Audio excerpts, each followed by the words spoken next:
On this episode of China Uncensored, what was it like during the Tiananmen Square massacre? Hi, welcome to China Uncensored. I'm your host, Chris Chappell. Have you ever wondered what it's like to be in the middle of a massacre? If you have, that's really twisted.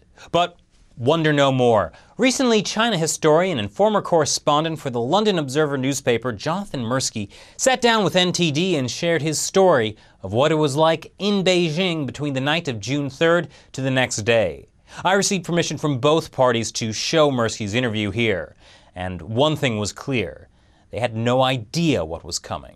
Until that night of the 3rd, we all thought it was wonderful. We thought this was 6 weeks of people about to overthrow the communist regime in China. We were very excited by all this. We weren't tense at all.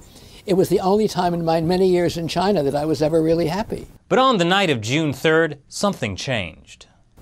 On that night, I was watching the crowds as usual. I'd been in the square every day and many nights since the 17th of April, and we never thought anything would happen, no police, no army, and then all of a sudden, at about 11 or 12 at night, the army began to come into the square, and they began to shoot people and beat people up, and I got in the way of the Wujing, the armed police, by accident, so they beat me up, they knocked out these teeth and these teeth up here, fractured my arm and gave me a concussion, and then I left the square. That was on the night of the 3rd.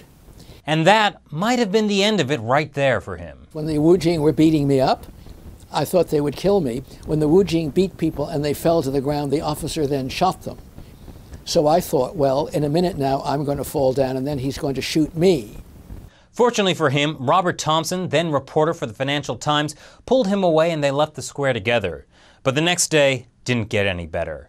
Mr. Mirsky went back to the square with hundreds of people, parents of demonstrators who had not come home.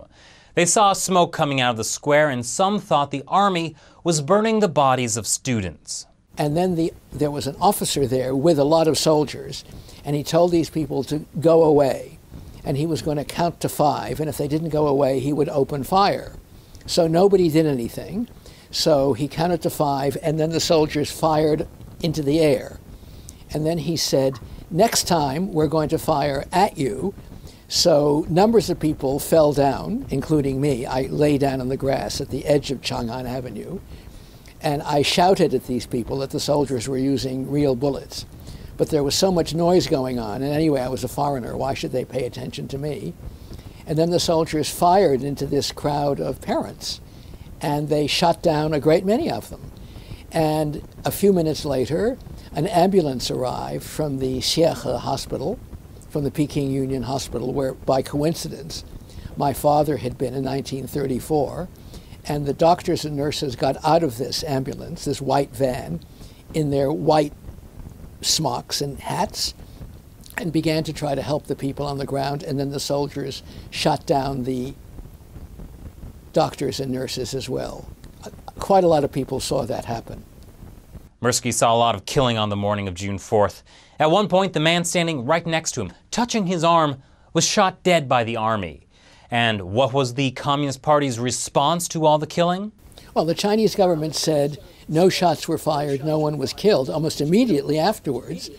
And the story then became that what they referred to as criminal elements and counter-revolutionaries attacked the police and the army and killed numbers of policemen and numbers of soldiers.